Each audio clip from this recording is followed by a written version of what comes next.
The abandoned murmurs of the trail slither and coil along each desolate brush in the thicket.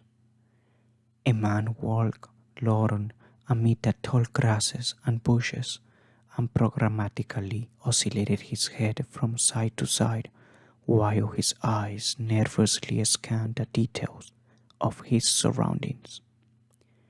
Just an hour ago, he had woken up and was greeted by a warm sunrise. He then ventured to his kitchen, where he decided between a chocolate and vanilla protein shake. An irrelevant choice, for the meal was for one, and the taste was solitude. After getting ready for the day, he walked to his backyard where he got fresh herbs, and the monotony of this activity made him pick outside. The streets were quiet. He went outside, and indeed, his neighborhood lay completely empty. Perhaps avoiding the news media had been a wise.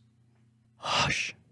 The breathing and even the heart are too much, for there is something else in the thicket.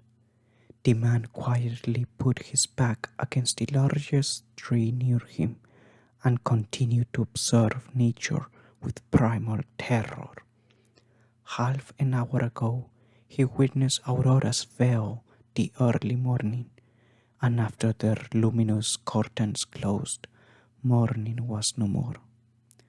What was left was twilight and human silhouettes sprinting towards him.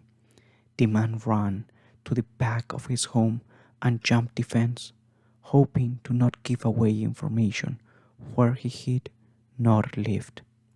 He quietly entered his home and locked with cautiousness all openings of his abode. But it was all in vain, as the silhouettes thundered at the door and crashed through windows, lacking any intention to make death quick and painless. Perhaps abstaining from drugs had been a bad idea. Unknowingly, he had darted his way to this trail where the thicket was most dense.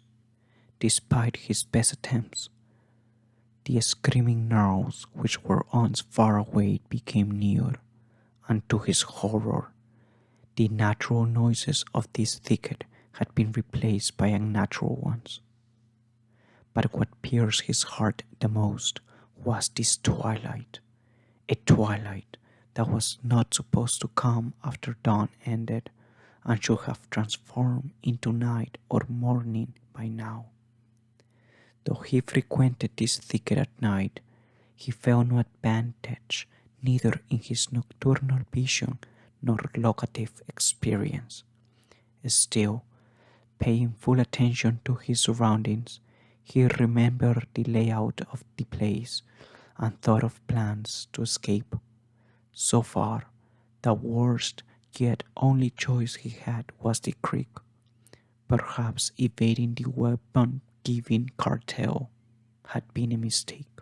Some 100 yards away, the creek sang its rocky lull, which granted welcome and alibi to the man. Despite this, each of his movements vociferated his position above the creek's melody. The twilight remained unchanged, and each step made towards the creek became slower. The unnatural sounds had grown and piled up, inciting only trembling and doubt. He was now 90 yards away from the creek and was not imagining stones being flung from unknown locations. At 80 yards away, he knew he was dead, for his nocturnal vision was nothing compared to those human silhouettes casually moving across the thicket. He stared at the creek some 70 yards away, where a path was now available, yet surrounded by the very vegetation he had used to shroud himself. When he heard and felt a stout breathing on his neck, he sprinted towards the creek along the path.